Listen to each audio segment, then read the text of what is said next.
Well, Mr. Mark Jacobs joins us now. He was the former Attorney General, or has been a former Attorney General in Kaduna State, and was also a national legal advisor to the PDP from 2007 to 2009. But now he practices as a private legal practitioner. You're welcome to Sunrise Daily. Thank you very much.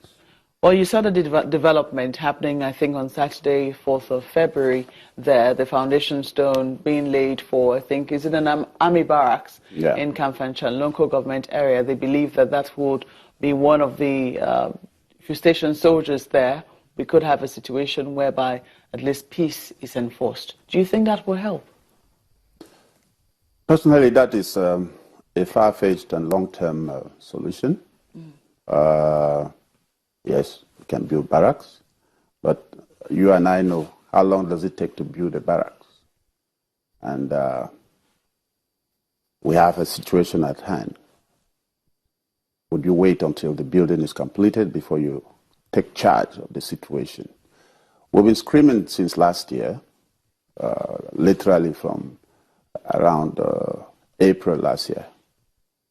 The killings heightened.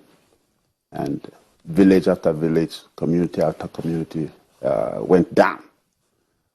And we expected, and we're still expecting, that action, prompt action be taken.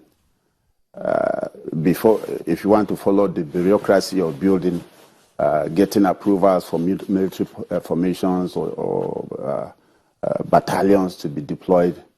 But if the killers continue the way they have been continuing... Are you saying that, I mean, some people definitely admit, a lot of people admit that, you know, the situation of things is not what it was as of last year, that there's been a marked improvement. Is that not so? Certainly, there has been a marked improvement, but the situation has not ended. The security challenge is still there. People are not allowed to go to their farms. People are being killed if they venture into their farms to either harvest or attempt to till the soil. It's happening. Is that still the situation? Yeah. Because the chief of army staff said that he's ordered his men to go into the farms as well. And they've also asked that people be grouped into, or, you know, they group themselves and then they have escorts take them into the farm. That is not being done? I can tell you I attended a funeral last week of a man who was killed in his farm. So the orders are there. Whether the orders have been complied with is not within my capacity to say. But we can say there are still victims being hacked down simply because they went to their farm. How rampant is that? It's quite constant. And people are afraid for their lives, so they don't even go to the farms. When you say it's quite constant, I mean, it's possible that, yes, one or two incidences may have happened, but in terms of frequency, how rampant is that? For me, I speak of what I have seen. And there are many incidences that are not reported. And it's not one isolated, idle community. No, the area is vast. And you may not even have the records of what is happening. But I know that the reports are so rampant, they are constant, weekly. You have 2, 3 in several villages that are victims, virtually happening every week. Governor Nasir El-Rufai was on Sunrise Daily yesterday, and he talked again about the roots of the conflict. He says that this has been on for quite a while. I mean, he talked about the very first time there was conflict in Kaduna and how since then there's been many more conflicts with almost nothing being done about it. So this impunity, according to him, has gone on unchecked. A lot of people believe that this is pure and plain criminality. He's vowed to bring the perpetrators of this, to justice. Do you think that that is feasible, and do you think it will help?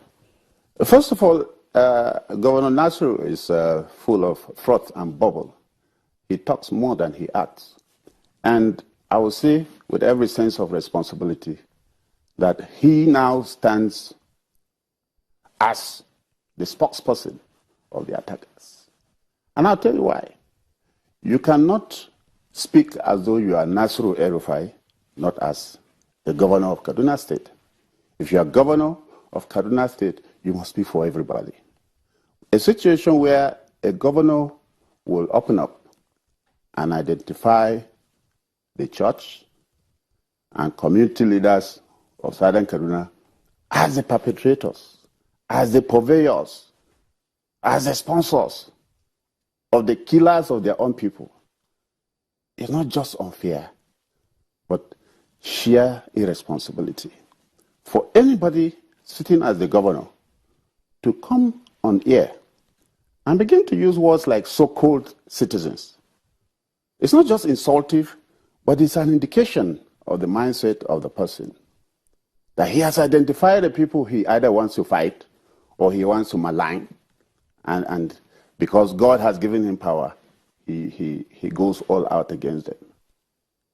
So, for me, I think that there has been crisis. Just a moment. Yes. The governor was pretty clear. I mean, Yes. he tried to draw a conclusion, because the instance he cited about foreign herdsmen, for instance, Yes. Which Sokapo has criticized very strongly about foreign herdsmen and the 2011 post-election crisis. Yes. He said that happened sometime. Well, he gave that instance in April last year. Yeah. And so we asked if that was responsible for previous violence. It's up to April, where he said that it had been peace for close to 6 months. What was responsible for the renewed violence they began to witness from sometime in May? Because he said that they had tried to do a lot of peace moves. Even at that point, they had paid some compensation. They had even talked to some people, the governor of Plateau State, who had also brought in their own, brought in some people to try and help, build the peace. Now, he said that one of the reasons he thinks that this violence has started all over again is because he believes that there are people who are benefiting from the violence and perhaps will not benefit from it anymore. And that's the reason why he believes the violence, started all over again. Do you agree with that? I have a lot of concern when I listen to my governor, because he contradicts himself very freely. First of all, you stand up to say that the killers are not Nigerians. That is one interpretation you give. The second interpretation is that the people sponsoring are in Southern Kaduna. And then, when we look at it, 99.9% of the victims are Southern Kaduna people. Does it make sense that the sponsors of the crisis or the killings are people in Southern Kaduna, and specifically, he said, church leaders?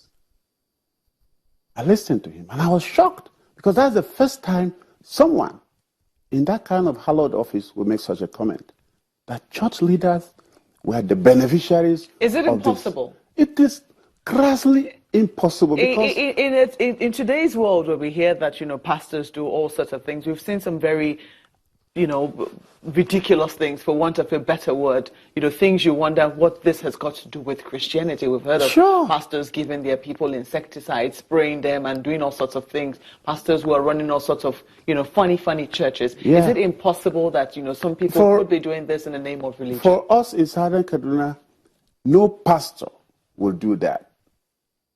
No pastor. And we challenge the governor to prove it. Because, like I said, virtually all the victims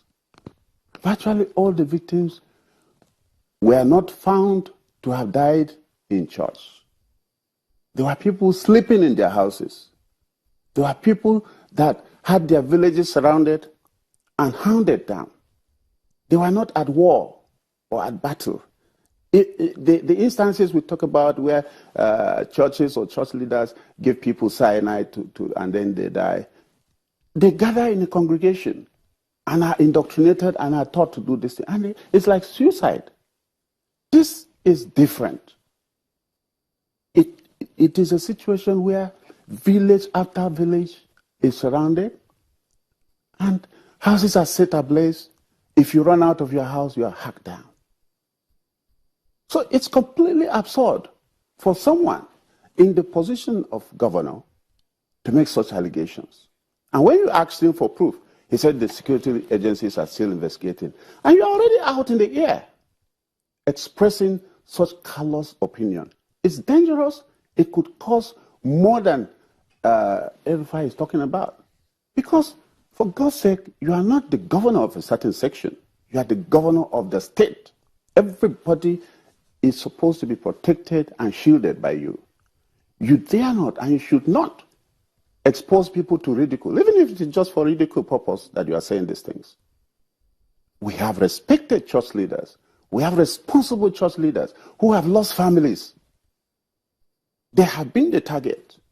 Churches were first targeted in all the villages. Mr. Mark Jacobs, I'm going to ask you to hold your thoughts for us. We will take a moment now, and we will continue when we return. Thank you. Stay with us.